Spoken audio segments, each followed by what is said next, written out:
Today we're diving into the heart of one of the most intense phases of the Israel-Hamas conflict, Operation Chariots of Gideon 2.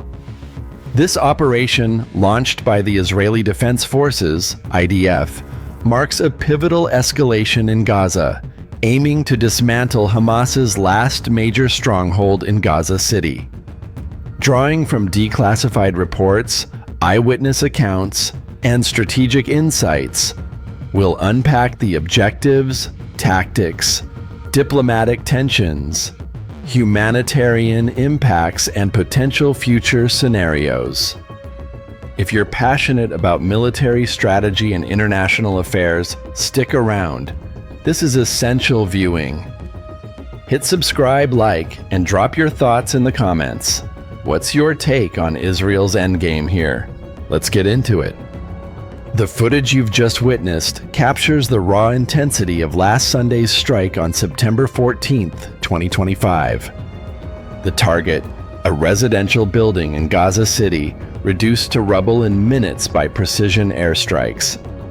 According to the IDF, this structure served as a key Hamas coordination hub for terrorist activities. But this was merely the opening salvo.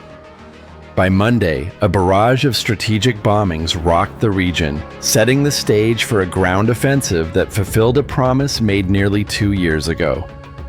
Cast your mind back to the horrific terrorist attacks of October 7, 2023. In the immediate aftermath, Israeli Prime Minister Benjamin Netanyahu vowed that Israel would not rest until Hamas was eradicated from Gaza. Not just defeated, but stripped of its governance and military capabilities. Since then, Israel has secured control over approximately 75% of the Gaza Strip through relentless operations. However, Gaza City remained Hamas's final bastion, a densely populated urban fortress where the group could regroup and launch counterattacks. Operation Chariots of Gideon 2, named after the biblical warrior Gideon, who triumphed over a superior enemy, represents the culmination of that pledge. Launched on the night of Tuesday, September 16, 2025, it signals Israel's intent to deliver a decisive blow. Israeli Defense Minister Israel Katz described the assault vividly. The IDF is striking with an iron fist at terrorist infrastructure, and our soldiers are fighting bravely to create conditions for the hostages' release and Hamas's defeat. The scale is staggering.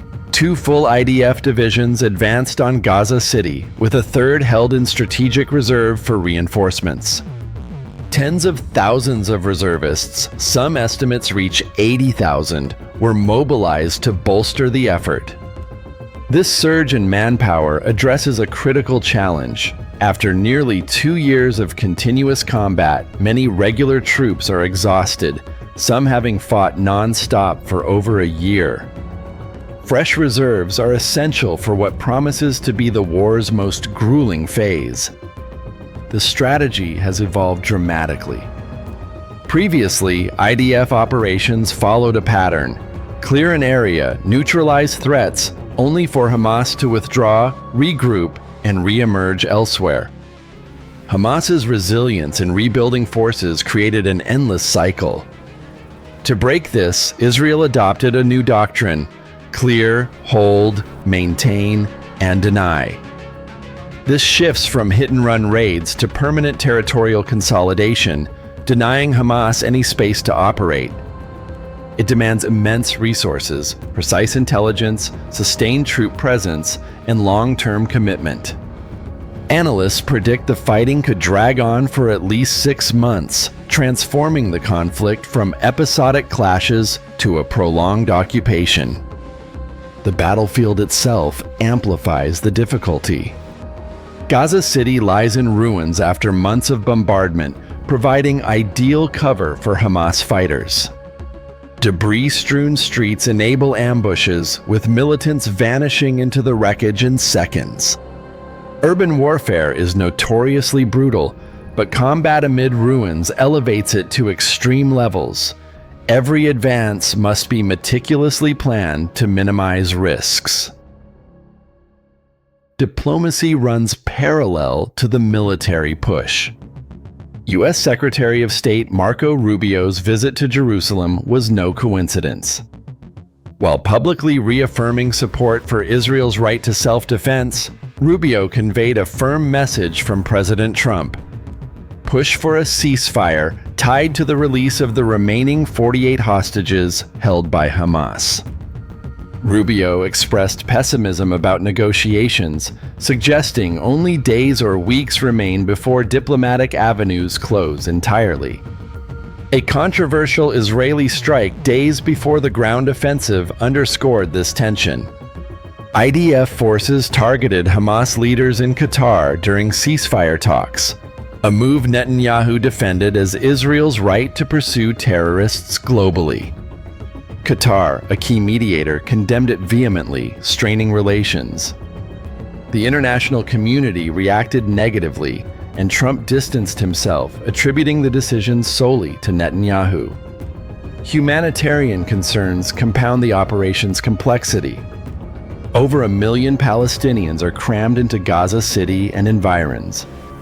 Israel accuses Hamas of using civilians as human shields, blocking evacuations to safer zones. An estimated 200,000 fled before the offensive, but the dense population forces the IDF into a delicate balance. Effective strikes amid civilians risk high collateral damage. IDF sources indicate a slow, methodical advance to protect both troops and non-combatants, though this prolongs the operation and escalates costs. Inside Israel, divisions run deep. Massive protests, drawing hundreds of thousands, demand a diplomatic deal prioritizing hostage release. Families of the abducted argue military pressure endangers their loved ones.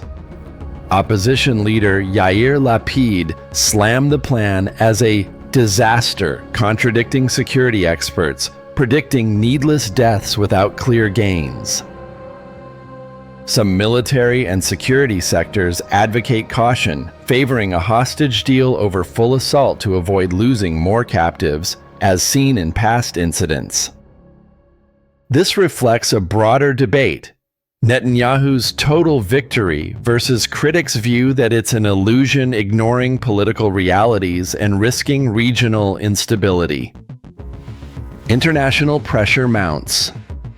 European nations like France and the UK signal intent to recognize a Palestinian state in response.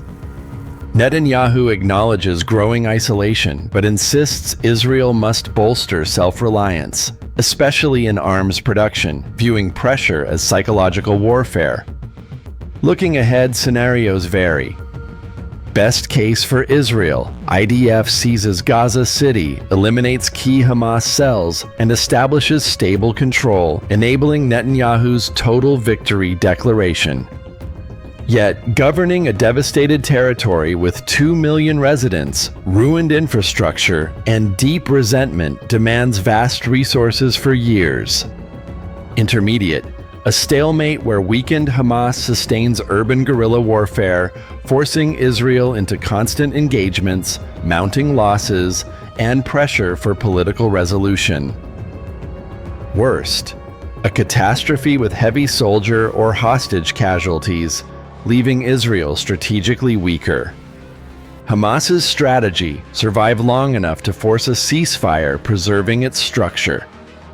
Each day of resistance hikes Israel's costs, betting political toll outweighs Netanyahu's resolve. Rubio hints U.S. patience wanes, demanding quick results. Operation Chariots of Gideon II is more than a campaign, it's a high-stakes gamble. Netanyahu sees total victory as essential for long-term security. Critics warn it overlooks realities, potentially fueling instability. The coming weeks will decide. What's your view? Can Israel eradicate Hamas from Gaza? Comment below, subscribe for more, and share. Welcome to Military Flashpoint, your go-to source for in-depth military analysis and global conflict breakdowns.